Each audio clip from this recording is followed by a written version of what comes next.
भाई जो गुरु वचन पे डट गे, कट गे फंद 84 के। गुरु सेवा का महात्म्य परमेश्वर कबीर जी की वाणी से, यानी सतलोक आश्रम मैनेजमेंट हरियाणा से जुड़ी हुई 90% संगत अपने कमजोर भक्ति संस्कारों के चलते और आध्यात्मिक ज्ञानहीनता के चलते जिस कबीर जी को, दाढ़ी मूंछ वाले कबीर जी को परमात्मा मानती है, साहिब मानती है, भगवान मानती है, वही सतलोक आश्रम मैनेजमेंट हरियाणा का नकली भगवान कबीर साहिब गुरु सेवा और गुरु महात्म्य के विषय में क्या कह रहे हैं।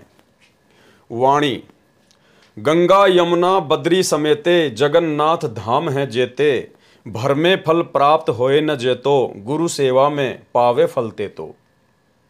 गंगा तथा जमुना नदियों में स्नान करने जाना, बद्रीनाथ धाम तथा जगन्नाथ जैसे जितने भी धाम हैं उन पर भ्रमण के लिए जाने से उतना फल प्राप्त नहीं हो सकता जितना गुरु सेवा में प्राप्त हो जाता है, जितना गुरु सेवा में प्राप्त हो जाता है।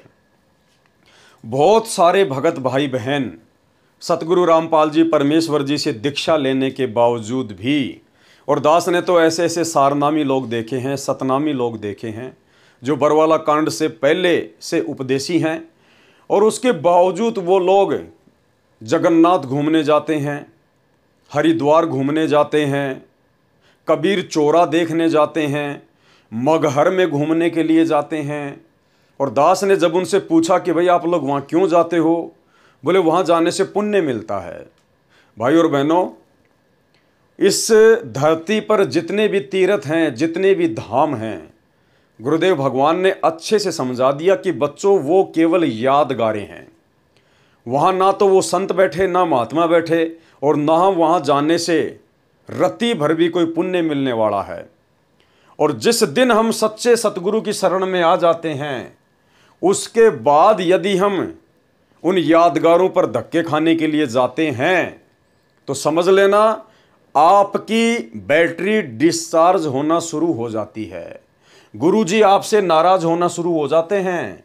गुरु का आशीर्वाद धीरे धीरे आपसे दूर हो जाता है, क्योंकि इस दुनिया के सारे तीर्थ, इस ब्रह्मांड के सारे तीर्थ सतगुरु रामपाल जी परमेश्वर जी की सेवा में हैं, उनके चरण सेवा में हैं।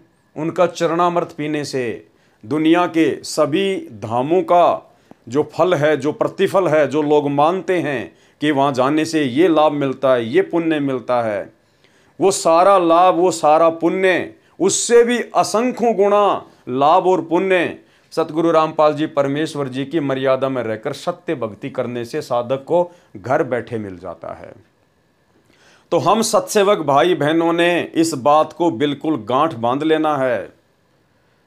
अगर आपके घर के आसपास भी कबीर चौरा, बनारस, काशी, लहर तारा तालाब, छुडानी धाम, बद्रीनाथ, केदारनाथ कुछ भी है, अगर आपको कोई विशेष काम है और आपको यदि उधर से जाना पड़ता है तो अवश्य जाइए, लेकिन कभी भी ये सोचकर उन जगहों पर मत चले जाना कि वहाँ जाने से मुझे शांति मिलेगी या वहाँ जाने से मुझे कोई ज्ञान मिलेगा या मुझे कोई लाभ मिलेगा। अगर ये सोच के आप जी वहाँ चले गए तो घर से जो पहला कदम रखोगे ना, पहला कदम रखते ही आपकी मर्यादा खंडित हो जाएगी।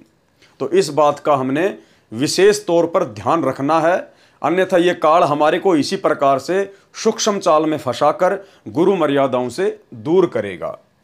तो ये गंगा जी, जमुना जी में नहाना, बद्रीनाथ में जाना, जगन्नाथ में जाना, जितने भी ये धाम हैं, इन सब पर भ्रमने से सतगुरु रामपाल जी परमेश्वर जी के भगत को किसी भी प्रकार का कोई लाभ प्राप्त नहीं होना है। वैसे तो किसी को नहीं होना है, लेकिन जो लोग अभी सतगुरु की शरण में नहीं हैं वो चाहे जहाँ मर्जी भटको, हमें कोई लेना देना नहीं है। समझाने की दृष्टि से परमात्मा ने उनको सत्संग सुना दिए हैं, अगर वो समझेंगे तो अच्छी बात है, लेकिन सतगुरु रामपाल जी परमेश्वर जी के भक्तों के लिए विशेष तौर पर किसी भी तीर्थ धाम पर जाना मना है। भाई जो गुरु वचन पे डट गे, कट गे फंद 84 के।